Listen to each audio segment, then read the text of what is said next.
Contact force क्या होता है? कॉन्टैक्ट फोर्स इज,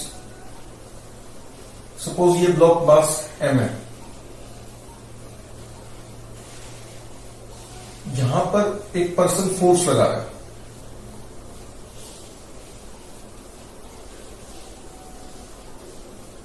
तो इस पे फ्रिक्शन कोएफिशिएंट मान लो न्यू था, तो यहां पर फ्रिक्शन फोर्स एक्ट की,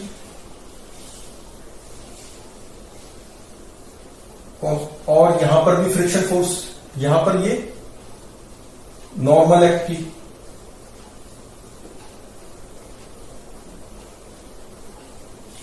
तो कांटेक्ट फोर्स क्या होता है? Resultant of contact force is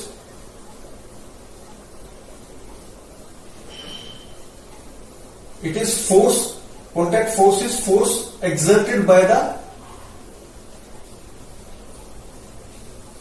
surface. It is resultant of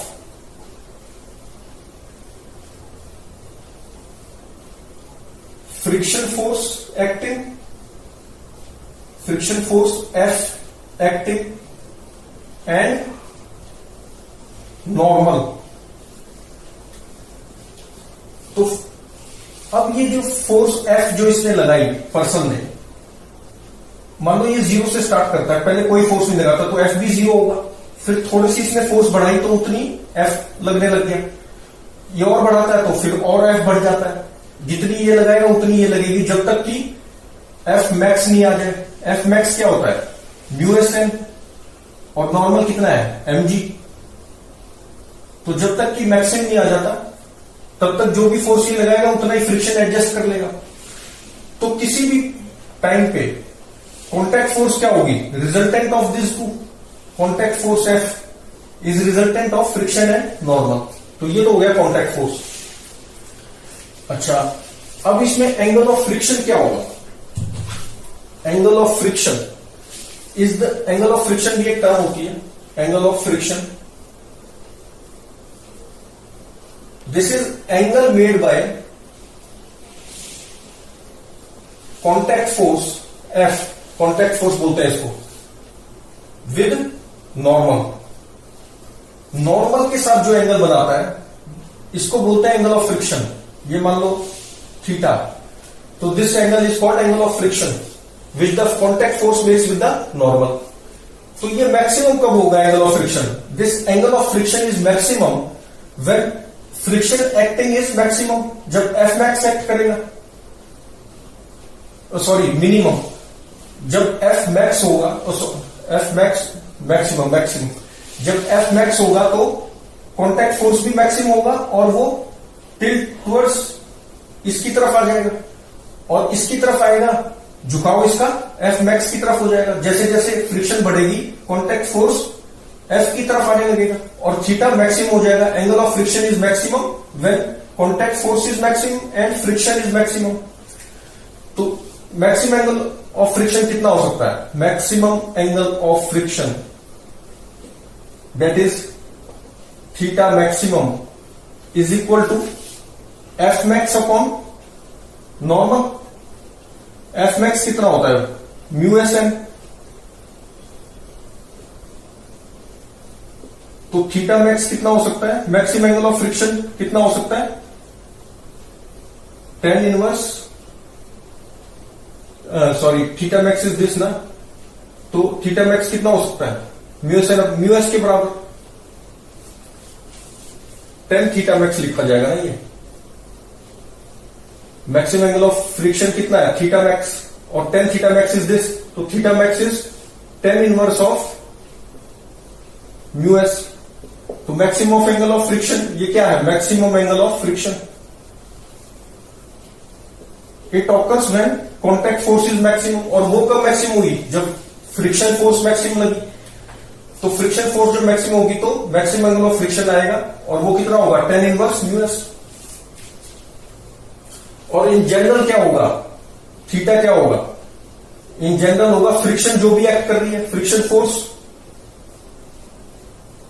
tan theta is friction force upon normal, और theta is tan inverse of friction force upon normal. General तो ये होगा और मैक्सिमम वैल्यू क्या हो सकती है, tan इनवर्स म्यू एस। अच्छा, ये हो गया एंगल ऑफ फ्रिक्शन भी हो गया। अब एक क्वेश्चन करते हैं कॉन्टैक्ट फोर्स से रिलेटेड।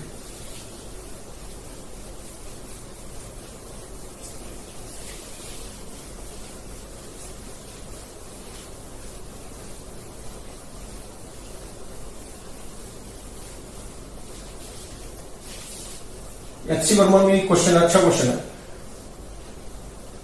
ये एक ब्लॉक है मास m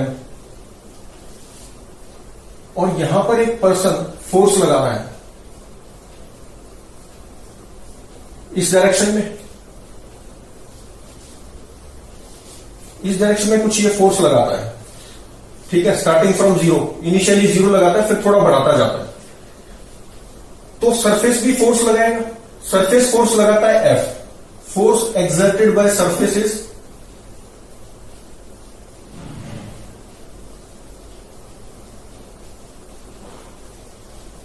F। तो फाइंड रेंज ऑफ फोर्स, या F बताओ किसके रेंज में होगा, या एक वैल्यू होगी जो भी। F जो सरफेस ने जो फोर्स लगाई उसकी एक वैल्यू होगी या किसी रेंज में लाई करेगी। ये जीरो से बढ़ाता है अपनी, कुछ फोर्स लगाता है, कांस्टेंट फोर्स जीरो से बढ़ाता है, फिर कभी 4 न्यूटन, कभी 1 2 ऐसे फोर्स लगाता है। तो ये बताना है F की क्या वैल्यू होगी। कोफिशिएंट ऑफ स्टैटिक फ्रिक्शन दे रखा है म्यू। ये मूव, और गिवन ये भी है, गिवन ये भी है कि ये मूव नहीं करता, M डजंट मूव। इसकी जो भी फोर्स लगाता है ये जीरो से स्टार्ट करके 2 4 5 जहां तक भी पहुंचता है उतनी फोर्स नहीं लगाता कि ये मूव कर जाए। M does not move. तो बताना क्या है, find force exerted bye, find force F exerted by the surface. Surface ने कितनी फोर्स लगाई होगी ये बताना है। तो अब इसमें कैसे करेंगे, ये नॉर्मल है। सरफेस जो फोर्स लगाया था वो क्या होती है, कॉन्टैक्ट फोर्स। तो F क्या है, F is contact force. Force exerted by surface is contact force, और वो F है। F क्या होती है, अभी पढ़ा हमने, resultant of norm, it is F is resultant of normal and friction acting. Friction force जो भी एक्ट कर रही है उसका रिजल्टेंट। तो फ्रिक्शन इधर एक्ट करेगी, ये हो गया F, ये हो गया नॉर्मल। तो ये इसने जीरो से स्टार्ट की, तो अगर ये जीरो फोर्स लगा रहा है तो F कितनी है, जीरो। तो minimum force exerted by surface, contact force minimum जो एक्सर्ट होगी सरफेस के द्वारा वो कितनी होगी, √(f² + n² होती है। तो F जीरो हो गया। तो F मिनिमम फोर्स कितनी लगाएगा, नॉर्मल इक्वल टू mg। तो ये क्या हो गया, mg का square that is equal to mg। तो minimum force exerted by surface is mg। अच्छा, अब ये फोर्स कुछ लगा और बढ़ा रहा है लेकिन फिर भी मूव नहीं कर रहा, तो उस वक्त फोर्स कितनी लग रही होगी, मैक्सिमम कितनी लगा सकता है ये, कॉन्टैक्ट फोर्स मैक्सिमम कब होगी, जब ये μSN के बराबर लगाए, क्योंकि μSN से ज्यादा अगर लगा दी तो मूव कर जाएगा। तो मैक्सिमम फोर्स ये कितनी लगा रहा होगा, μSN या μN, coefficient of static friction mu दे रखा है, तो μN लगा सकता है ज्यादा से ज्यादा, उसके बाद तो मूव कर जाएगा। और गिवन ये है कि मूव नहीं करता, तो ज्यादा से ज्यादा कितनी लगा सकता है, F मैक्स के बराबर, और वो कितनी है, μN। तो F मैक्स कितना आ जाएगा, जब F मैक्स के बराबर लग रहा हो तो ये कितना हो गया, F मैक्स कितना होता है, μN इसका स्क्वायर और प्लस n²। तो ये आ गया, n तो बाहर आ गया, √(1 + μ², और n कितना होता है, mg। तो आंसर क्या होगा, रेंज होगी, कॉन्टैक्ट फोर्स किसके किसके बीच में लाई करेगी, मिनिमम तो होगी mg, और लेस देन इक्वल टू 1 + μ²। तो ये आंसर। अच्छा, और देखते हैं क्वेश्चन कॉन्टैक्ट फोर्स से रिलेटेड ही।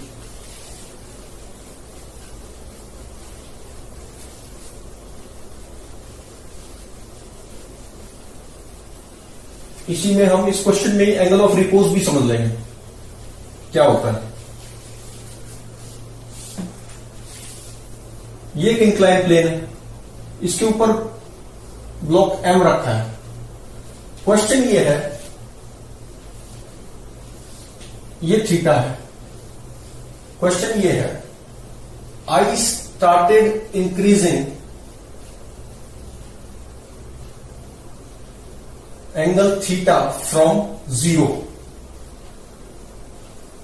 से मैं इसको इंक्रीज करने लगता हूं इस एंगल को। तो comment on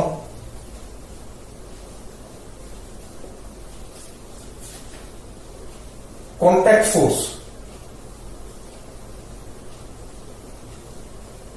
contact force F, मतलब 4 ऑप्शन दे रखी है, क्वेश्चन में दे रखी थी, मैं यहां नहीं लिख रहा।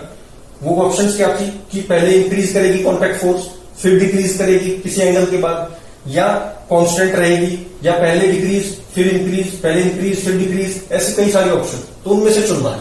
कॉन्टैक्ट फोर्स के बारे में पूछा गया है। कब? जब इसको 0 से इंक्रीज करने लगा।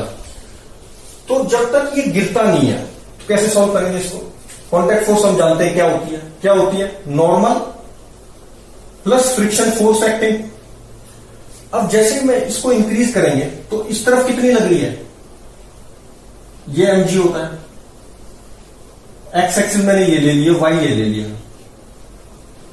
तो अलोंग एक्स और वाई एक्सिस फोर्सेस को एनालाइज कर रहे हैं, ये थीटा होता है। तो यहां फोर्स कितनी लग रही है, mg साइन थीटा। जैसे मैं इसको इंक्रीज करूंगा 0 पे तो ये 0 ही लग रही थी, और फिर ये mg साइन थीटा बढ़ने लग गया। अब जब तक ये नहीं गिरता, क्योंकि mg साइन थीटा, क्योंकि यहां पर क्या लग रहा होगा, friction, coefficient of static friction μs दे रखा है और काइनेटिक फ्रिक्शन μk दे रखा है। तो जब तक स्टैटिक फ्रिक्शन F मैक्स नहीं पहुंचता, ये mg साइन थीटा जब तक F मैक्स तक नहीं होता, ये नीचे नहीं गिरेगा, से ज्यादा नहीं होता। जब ये F मैक्स से ज्यादा हो जाएगा तभी तो नीचे गिरेगा।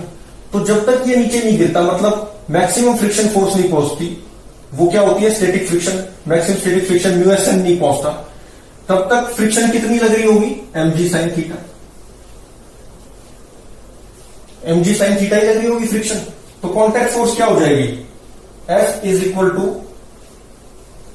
फ्रिक्शन फोर्स जो लग रही है वो प्लस नॉर्मल का स्क्वायर होता है।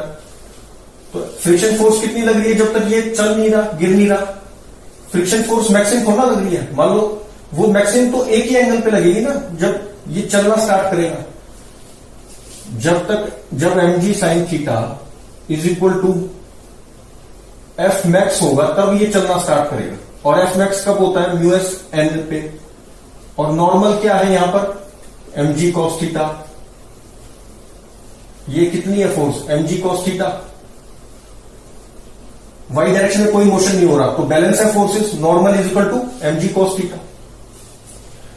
तो जब तक ये नहीं आता μsn, और n क्या है, mg cos थीटा, जब तक ये चीज नहीं आती, थीटा इतना नहीं बढ़ा हुआ कि mg साइन थीटा इसके बराबर हो जाए, तब तक तो ऐसी फोर्स एक्ट करेगी, फ्रिक्शन फोर्स जितनी ये है उतनी एक्ट करेगी, मैक्सिमम थोड़ा लगेगी। मैक्सिमम तो तब लगेगी जब थीटा इतना बड़ा हो जाए कि अब उसको मैक्सिमम दे के रोकना पड़े। तो अभी तक तो इतनी लगेगी। तो ये हो गया mg साइन थीटा, फ्रिक्शन लगी इतनी, और नॉर्मल है mg cos थीटा। तो कितना आ गया, ये आ गया mg का square sine square theta plus cos square theta, तो 1 होता है। तो कितना आ गया, mg आ गया। अब मान लेते हैं ये थीटा एक एंगल है, आ गया थीटा मैक्स, ज्यादा से ज्यादा कितना हो सकता है, थीटा मैक्स, जिसपे ये स्टार्ट मूविंग। तो उस वक्त क्या होगा, mg sine theta max is equal to हो जाएगा mu mg cos theta max. तो क्या आ गया, ये जब होगा तब ये स्लिपिंग स्टार्ट करेगा। जैसे ये स्लिपिंग स्टार्ट करेगा, इस एंगल को बोलते हैं, this theta max is called angle of repose, is called angle of repose. इस थीटा मैक्स पे ये स्लिपिंग जस्ट स्टार्ट होगी, उससे कम वाले पे स्लिपिंग नहीं हो रही, रेस्ट पर रहेगा, और उतनी फ्रिक्शन लग जाएगी जितनी mg साइन थीटा है। लेकिन थीटा मैक्स पे कितनी फ्रिक्शन लगेगी, म्यू एम मैक्सिमम लग रही होगी, और जस्ट स्टार्ट किया इसने स्लिप करना, तो mu M G cos theta हो गया, और theta max is called angle of repose.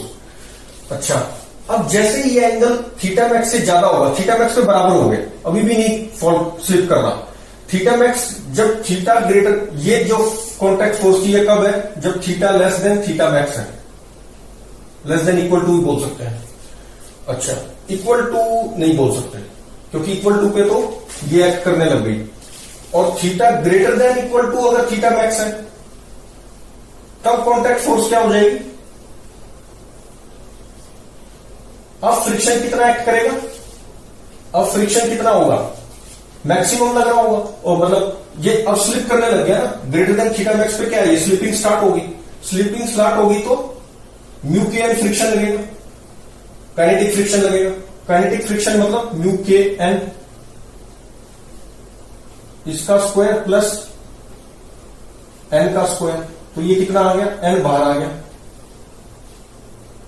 N common ले लिया ना एन स्क्वायर, तो एन बाहर आ गया, तो 1 प्लस म्यू स्क्वायर के, और एन कितना है, normal is M G cos theta, तो ये आ गया M G cos theta 1 plus mu square के। तो for theta less than theta max contact force is constant, and for theta greater than theta max क्या है, एंगल ऑफ रिपोज, जब angle of repose से कम है तब तो कॉन्टैक्ट फोर्स कांस्टेंट है और एमजी के बराबर है, और जब एंगल ऑफ रिपोज से ज्यादा है थीटा, और थीटा मैक्स हम निकाल भी सकते हैं कितना होगा, MG cancel, tan theta max is equal to हो गया म्यू एस, और थीटा मैक्स जो कि एंगल ऑफ रिपोज है, angle of repose theta max is equal to tan inverse mu S, ये निकाल भी लिया। तो जब इससे ज्यादा होगी तब फोर्स कितनी लग रही है, MG cos theta 1 plus mu square के, ये तो कांस्टेंट टर्म है, ये भी कांस्टेंट, लेकिन कॉस थीटा तो कांस्टेंट नहीं है, थीटा पे डिपेंड कर रहा है, तो जैसे थीटा बढ़ेगा तो कॉस थीटा डिक्रीजेस, जब थीटा बढ़ेगा तो कॉस थीटा डिक्रीजेस, तो for theta greater than theta max contact force F decreases, F क्या है, डिक्रीज करेगी, थीटा बढ़ रहा है तो कॉस थीटा डिक्रीज कर रहा है, तो कॉन्टैक्ट फोर्स डिक्रीज कर रही है। तो for theta less than theta max, या theta max is angle of repose, जब तक एंगल ऑफ रिपोज से कम है थीटा तब तक तो कॉन्टैक्ट फोर्स है कांस्टेंट, किसके बराबर, एमजी के बराबर, और जब थीटा मैक्स से ज्यादा है थीटा, एंगल ऑफ रिपोज से ज्यादा है, तो कॉन्टैक्ट फोर्स क्या है, इतनी, और थीटा जब बढ़ाते जाएंगे एंगल ऑफ रिपोज से तो वो डिक्रीज होती जाएगी, बिकॉज कॉस थीटा डिक्रीजेस।